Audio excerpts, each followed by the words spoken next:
The season's over, and the race for the spots that actually matter is decided. No, not the ones up top. These ones. NBA. We need to talk.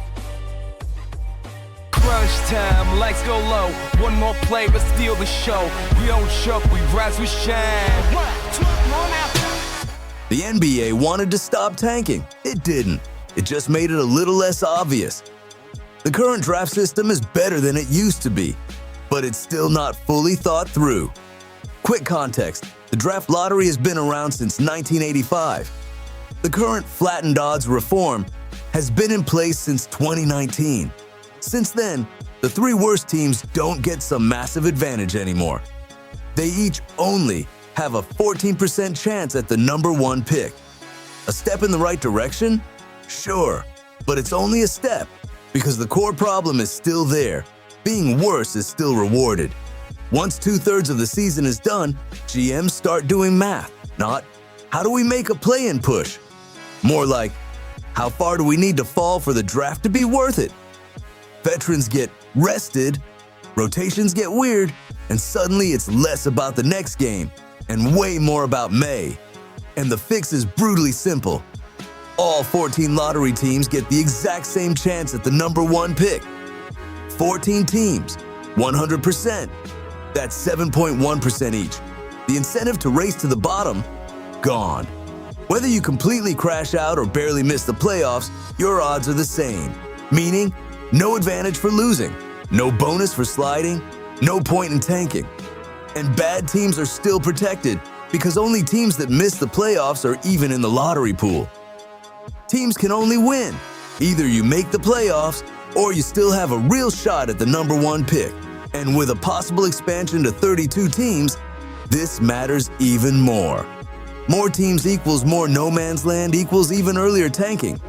The NBA is basically building the problem bigger in real time. Now, some people say, just kill the draft and let rookies pick their own teams. Sounds modern. Doesn't work. The best talent would just stack into big markets. Small market teams would have almost no chance. Others want to flatten the odds even harder. But that still doesn't fix the real issue, because losing would still come with some kind of edge. Then there's the famous wheel system, where draft order rotates long-term. It does prevent tanking, but it feels artificial, and it often doesn't help bad teams right when they actually need help. And yeah, models where eliminated teams play mini-tournaments for better odds sound fun, but they're not the solution. The truth is, tanking doesn't exist because teams are evil. Tanking exists because the system rewards it. We don't need a magic formula. We need equal odds for every lottery team. Then no GM has to run the numbers. Wemby can do the math instead. On another painful topic, the 65-game rule. I'm the MVP. Yeah, you know me. Nobody's better than me. 'Cause I'm in the MWeekP.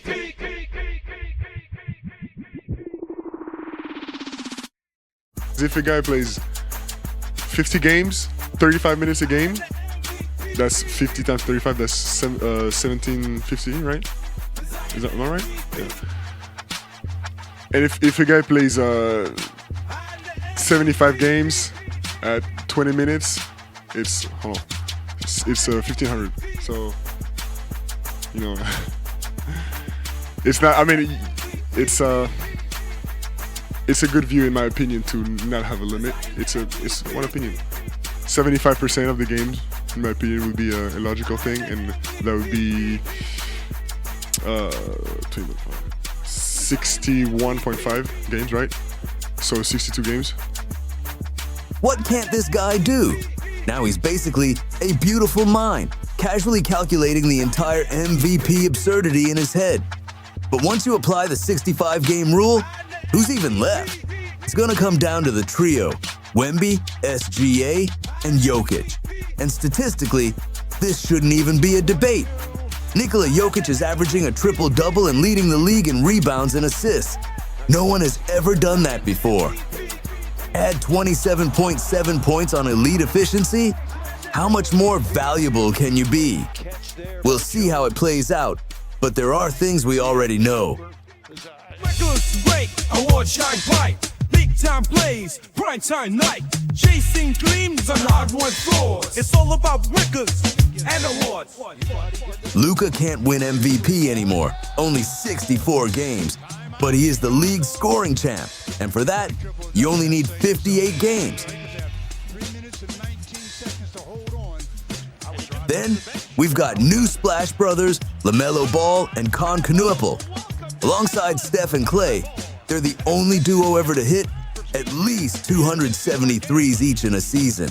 And Con snatches the league crown with one more three than Ball. And the NBA Iron Man did it again. Mikal Bridges didn't miss a game. Even though in the last one, well, he was kinda busy. Let's watch his entire game. Don't worry, it's quick. Career highs in multiple categories, and a lot of them won't exceed those career highs. So while it might be a meaningless game for some, for others, sometimes it's a game they'll never forget. Well, it's a big game for the Knicks because their bench is, last year they were the worst scoring bench in the league. This year they were improved. So this is an opportunity for them to continue impressing going into the playoffs. And Deuce McBride, intentional. 23 seconds. That's all it takes for the streak. Jersey goes right back in the closet. He's now at 638 straight games. And in the all-time NBA list, that's still only 9th. Insane. Stats are king, even when it gets absurd. Just like our fails and funnies. Tricks and the slips, everything going wrong. Everybody fails for too long. No superstars, just absolute dummies. Welcome to Fails and Funnies. In Minnesota, there's a brief moment of greatness floating through the arena. Kevin Garnett, Wolves royalty, leans in and whispers something to his heir. Anthony Edwards. The building shakes. Fantastic. Those are two hyper competitors, and we got to stop play because Ant was stepping on KG and was on the court area. The refs even pause it for a second. Great visuals, and Trash Talker Ant definitely soaked it up. Rudy Gobert is known for defense, but offensively, what he does against the Hornets is borderline a crime against basketball. Does this man have hands or hooves?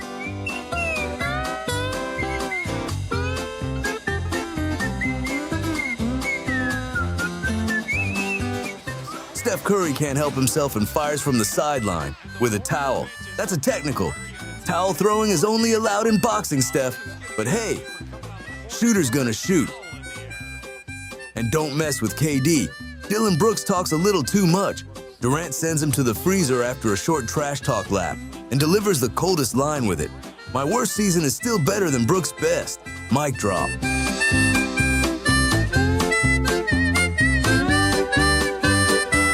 Strolling through highlights with a magic set. Every clip a story, every game a bet.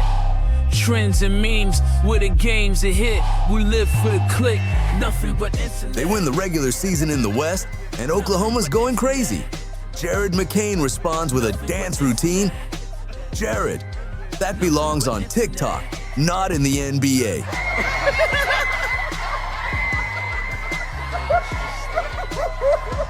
All right, let's get to the playoff bracket. In the first play-in round, out west it's Clippers versus Warriors and Suns versus Blazers. In the East, the Hornets play the Heat, and the dunking Deutschmen out of Orlando face the 76ers. That's it for today. To close it out, Flylights. Dunk you very much. Yo, if you feel the vibes, the highlights, and in the hustle, don't just watch. Hit the like button, smash subscribe, and be part of the team. Let's go, Crunchtime. Bright lights, whip up to the Flylights, where the legends take flight in the neon of a night style. Hip hop moves here, we mixing the soul. Piece of buckets in the back, that's how we roll. Crunch time in the building, check the rhythm and rhyme. LeBron killed by the time he's still in his prime. No slowing down, yeah, 23 on the clock. Hit the king on the throne, yeah, he's solid as a rock. This is Crunch time, where the Flylights go. The biggest stage, the most electric show. From the ankle breaker, left on the floor, to the game winner. The bold, the sore, all the near crowd roar. Beats and buckets, yeah, the rhythm and rhyme. Don't blink for a second, it's Crunch time. Look at Wemby with Mills, stretching out the frame. alien visits, yeah, he's changing the game. Head man on the hunt, yeah, he's attacking the rim. The future of the league is looking like him. And ride with the bounce, defying every law. The most explosive dunk that you ever saw. 1 step, 2 steps, then he's going in the air, leaving every division in a state of despair. No scripts, no fakes, just the rawest emotion. Every crossover move like a wave in the ocean. Analyze the greatness. Celebrate the grind, the best NBA show that you're ever gonna find. This is Crunch Time, where Flylights go. The biggest stage, the most electric show. From the ankle breaker, left on the floor, to the game when it's falling. Hear the crowd roar, beats and buckets. Yeah, the rhythm and rhyme. Hip hop roots forever. This is Crunch Time.